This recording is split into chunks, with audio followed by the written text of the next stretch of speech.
Friends, ఇప్పుడే అందిన వార్త. ఏపీలో మరో నేత హత్య, దారుణంగా నరికి చంపి. ఈ విషయాలన్నీ పూర్తిగా తెలుసుకునే ముందు వీడియోని పూర్తిగా చూడండి, అప్పుడే మీకు పూర్తిగా అర్థమవుతుంది.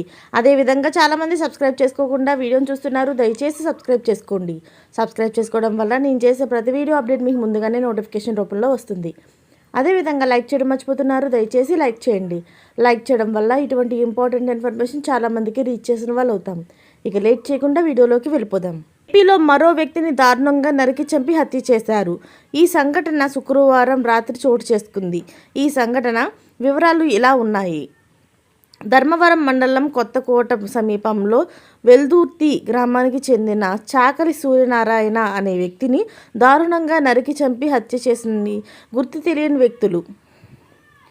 హత్యకు గల కారణాలు ఇంకా తెలియాల్సి ఉంది. కాగా వినుకొండలో హత్యకు గురైన రషీద్ కుటుంబం సభ్యులను వైసీపీ అధినేత మాజీ సీఎం వైఎస్ జగన్మోహన్ రెడ్డి పరామర్శించారు.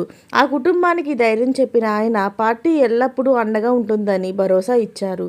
అనంతరం మీడియాతో మాట్లాడారు. ఏపీలో కూటమి అధికారంలోకి వచ్చినప్పటి నుంచి అరాచక పాలన రాజ్యమేలుతుందని ఆరోపించారు. హత్యలు, అరాచకాలు హెచ్చుపేరిపోతున్నాయని అన్నారు. రాష్ట్రంలో ప్రస్తుత ఆటవిక పాలన కొనసాగుతుందని మాజీ సీఎం జగన్ ఫైర్ అయ్యారు. ఇలాంటి లేటెస్ట్ అప్డేట్స్ అన్నీ మీరు ముందుగా పొందాలి అనుకుంటే ఛానల్ని సబ్స్క్రైబ్ చేసుకోండి. అలాగే పక్కనే ఉన్న గంట సింబల్ని క్లిక్ చేయడం మర్చిపోకండి. Thanks for watching friends.